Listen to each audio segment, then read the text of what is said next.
Bismillahirrahmanirrahim. Assalamualaikum warahmatullahi wabarakatuh. Alhamdulillahilladzi nahmaduhu wa nasta'inuhu wa nastaghfiruh wa na'udzu billahi min shururi anfusina wa min sayyiati a'malina may yahdihillahu fala mudhillalah wa may yudlilhu fala hadiyalah. Asyhadu an la ilaha illallah wa asyhadu anna Muhammadan abduhu wa rasuluh la nabiyya ba'da. Ikhwah fillah rahimakumullah. Pertama, tiada kata yang pantas kita ucapkan kecuali hanya hamdalah kepada Allah atas berbagai limpahan rahmat yang telah kita rasakan pada hari ini, atas berbagai limpahan nikmat yang kita rasakan pada hari ini. Nikmat Islam, nikmat iman, dan tak kalah pentingnya pada saat ini adalah nikmat sehat. Kemudian sholat serta salam marilah kita sampaikan kepada junjungan kita Nabi besar Muhammad SAW yang telah memberikan guidance kepada kita menapaki jalan kehidupan ini dari zaman kegelapan kepada zaman terang benderang penuh dengan cahaya ilmu dan iman. Tak luput salam penghormatan saya untuk guru-guru besar, untuk guru-guru kita di Bekasi Selatan pada khususnya dan di kota Bekasi pada umumnya. Ikhwah fillah rahimakumullah. Dalam situasi saat ini tentunya kita dihadapkan pada situasi yang berbeda dari situasi sebelumnya, di mana situasi sebelumnya kita sangat terbiasa dengan kondisi komunikasi yang normal, transportasi yang normal, kegiatan usaha kita yang normal, kemudian bisnis kita yang normal. Namun dalam kondisi saat ini di mana diberlakukan PSBB yang tentunya kondisi ini sungguh di luar dugaan kita sebelumnya, maka qadarullah kita pun harus menyesuaikan dengan kondisi ini. Jadi ibarat kata, saat inilah kita betul-betul mencoba untuk survive dengan kehidupan kita. Ikhwah fillah rahimakumullah. Survive yang dijalankan oleh kita sudah barang tentu mestinya mengikuti kondisi tren yang ada, di mana kita bisa merasakan sekarang semua orang terkunci, terkungkung di rumahnya masing-masing, bekerja dari rumah, bersekolah bahkan dari rumah, bahkan kegiatan-kegiatan rapat, seminar dan segala macam penyampaian materi dakwah, kultum, itu sungguh luar biasa. Ternyata kita bisa laksanakan dari rumah. Ternyata Ustadz juga bisa mengajarkan itu dari rumah yang tidak bisa kita bayangkan sebelumnya. Ternyata taklim juga bisa dari rumah, liko juga bisa dari rumah, bahkan mungkin nanti tablik akbar pun akan dari rumah. Tapi tentunya cari uang tidak bisa dari rumah. Cari ma'isyah tidak bisa kita berdiam diri di rumah. Usaha ada yang bisa dilakukan dari rumah, namun ada juga yang tidak bisa dilakukan dari rumah. Ikhwah fillah, pada kesempatan ini saya akan sedikit mengupas dan membahas mengenai survival kita dalam kondisi seperti ini. Sudah barang tentu survival ini nantinya akan sangat berhubungan dengan kemandirian ekonomi kita. Kemandirian ekonomi kita berarti dengan kemandirian atau ketahanan dari pangan kita di rumah. Ikhwah fillah rahimakumullah. Paling tidak dalam masa COVID ini ada hal yang perlu kita garis bawahi, bahwa minimal kita bisa bertahan hidup sendiri. Minimal. Sudah barang tentu maksimalnya kita bisa bertahan hidup mandiri dan kita bisa membantu orang lain. Dan qadarullah, jika ada saudara-saudara kita yang perlu dibantu, itulah kewajiban kita. Tapi minimal sebagai kader kita mesti punya semangat. Minimal kita sudah cukup dengan diri kita, dan maksimalnya kita bantu sahabat-sahabat kita, rekan-rekan kita yang lain. Iwafillah rahimahullah. Kondisi sekarang sungguh sebuah kondisi yang tidak bisa kita bayangkan sebelumnya. Kondisi sekarang bahkan bisa memacu pertumbuhan ekonomi kemandirian di lingkungan keluarga.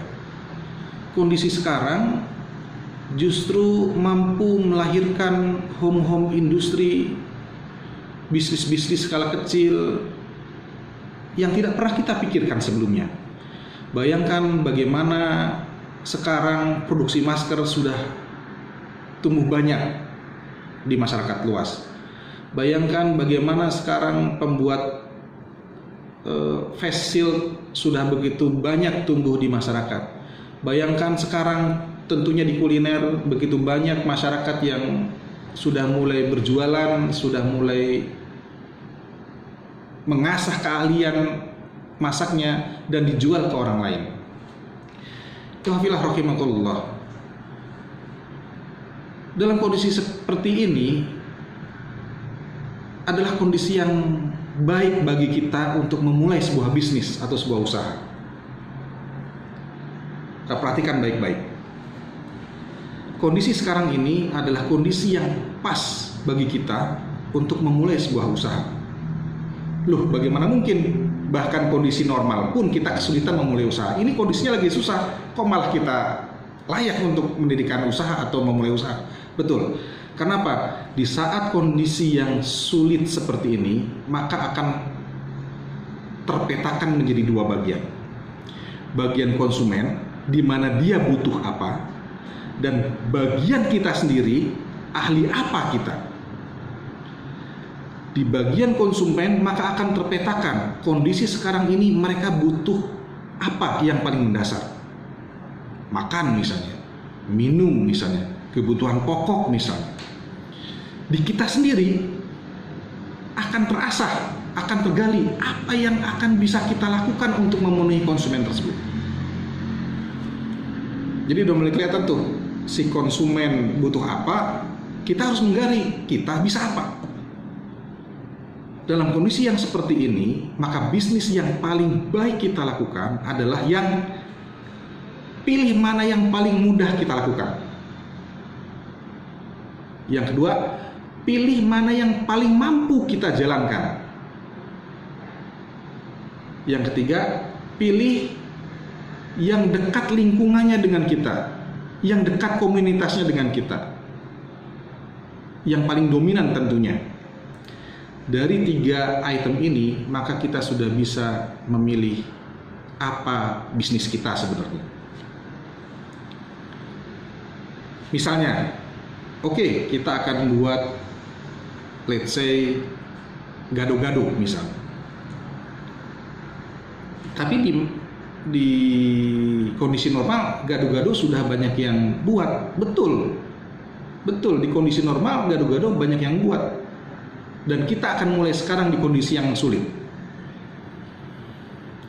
Kita asah keahlian kita mulai keahlian kita coba tawarkan gado-gado milik kita.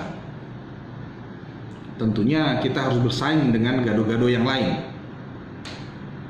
Yang perlu kita perhatikan adalah rasa, misalnya kualitas rasanya. Kemudian kosnya, harganya. Kemudian bagaimana cara kita mengirimnya atau deliverynya. Kemudian servisnya, quality, cost, delivery, service. Dan yang terakhir, bagaimana environment kita terhadap produk tersebut. Misalnya, kita buat gado-gado, oh ternyata di tempat yang lain juga ada yang penjual gado-gado. Maka dari sisi quality, kita harus bisa menyamakan dulu minimal dengan mereka. Oh, rasa gado-gado saya sama dengan gado-gado mereka. Yang kedua, kos.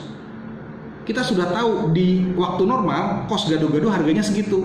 Bisa nggak saat ini kita lebih menekan kos?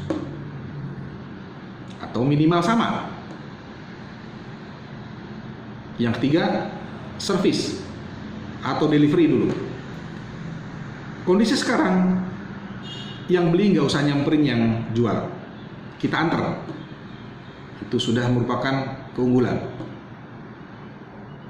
Kemudian servis misalnya, berapapun yang Bapak pesan akan kita kirim, berapapun yang Bapak pesan akan kita buat secepatnya. Kemudian environmental misalnya, gado-gado milik saya adalah gado-gado dengan bumbu-bumbu dari nabati misalnya, sayurannya semuanya nabati. Dari situlah kita sudah mulai membuat brand image kita sendiri, brand kita sendiri. Oh, gado-gado yang dijual Pak Hamzah ternyata kualitasnya sama nih, tapi harganya lebih murah misalnya. Atau harganya sama, rasanya sama, tapi dia pakai nabati. Dia pakai organik. Semua sayurannya organik, semua bumbunya organik misalnya. Nah, disitulah kita mulai mengasah keberanian kita untuk berdagang, mengasah keberanian kita untuk berusaha. Di saat ini, di saat sulit seperti ini, kita mulai mengasah brand kita, karena sesungguhnya segala sesuatu itu ada brandnya. Ingat, kalau kita bicara orang yang paling dermawan dalam sejarah Islam, brand kita, image kita pasti akan menjawab Utsman bin Affan. Bila kita bicara pedang Allah, Saifullah, maka pasti kita akan menjawab Khalid bin Walid. Itulah brand. Bahkan pintu surga pun ada brandnya. Ada pintu surga yang dikasih brand Ar-Royan misalnya, untuk orang-orang yang berpuasa, untuk orang-orang yang suka bersedekah, untuk orang-orang yang suka berjihad dan sebagainya. Semua yang kita hadapi sekarang ini adalah sebuah kenyataan yang penuh dengan brand, yang penuh dengan image, dan yang penuh dengan citra. Maka buatlah citra itu sekarang, buatlah image itu sekarang, buatlah brand itu sekarang di masa sulit. Kemudian nanti begitu berjalan kondisi ini normal, maka kita sudah punya brand itu. Oh, ternyata madu itu brandnya Pak Dianto misalnya. Oh, ternyata bakso itu brandnya Pak Semin misalnya. Nah, maka tidak ada alasan bagi kita iwahfilah rahimakumullah untuk memulai menggali punya brand apa kita dari awal, punya image apa kita dari awal. Mulai usaha jangan susah-susah, mulai usaha jangan kebanyakan mikir, mulai usaha jangan kebanyakan planning. Yang seperti tadi saya bahas, bahwa kita hanya perlu mulai dari ketiga hal tadi. Pilih mana yang mudah bagi kita laksanakan, pilih mana yang paling mudah bagi kita kerjakan, pilih mana yang paling mampu kita nih, kita paling mampu buat gado-gado atau buat rujak. Kita mampu yang mana? Buat gado-gado, buat gado-gado dah. Yang ketiga, pilih yang lingkungan kita banyak bergaul di situ. Pilih yang komunitas kita ada dominan di situ. Baik, Ikhwafilah. Lantas bagaimana kalau kita sudah memulai usaha, kita sudah menyiapkan brand, kemudian kita sudah mulai jualan sedikit-sedikit, tapi kok tidak seperti yang kita harapkan jualannya, lakunya, omsetnya. Yang harusnya kita planningnya 100 mangkok, kok sekarang cuma 20 mangkok, 30 mangkok, kok kurang greget nih. Maka insya Allah kita akan bahas pada episode ekonomi selanjutnya. Ikhwah rahimakumullah, sungguh Rasulullah bangga ketika meninggalkan umatnya dalam keadaan kuat. Baik itu kuat fisiknya, kuat imannya, kuat ilmunya, dan tentu kuat ekonominya. Terlebih lagi bila kuat ekonominya itu bisa menunjang laju dari dakwah kita semua. Demikian yang bisa saya sampaikan pada kesempatan singkat kali ini. Semoga apa yang bisa disampaikan ini menjadi hiroh tersendiri, penyemangat tersendiri, dan mudah-mudahan kita sudah mulai bisa merenung dan menumbuhkan apa yang kita akan lakukan dalam situasi sulit seperti ini. Tidak terbatas bagi mereka yang misalnya bekerja sebagai pegawai tetap atau PNS, mulailah coba menggali hal-hal yang ada, hal-hal yang mudah dari dalam keluarga kita. Apa yang bisa kita produksi, apa yang kita bisa jual. Demikianlah yang bisa disampaikan, mudah-mudahan bermanfaat. Yang benar itu semata-mata datangnya hanya dari Allah Subhanahu wa taala, dan yang salah itu dari kita semua, terutama dari saya. Billahi fisabilil haq. Aqulu qouli hadza wa astaghfirullahi wa lakum wa lisairil muslimina innahu huwas samiul alim. Wassalamualaikum warahmatullahi wabarakatuh.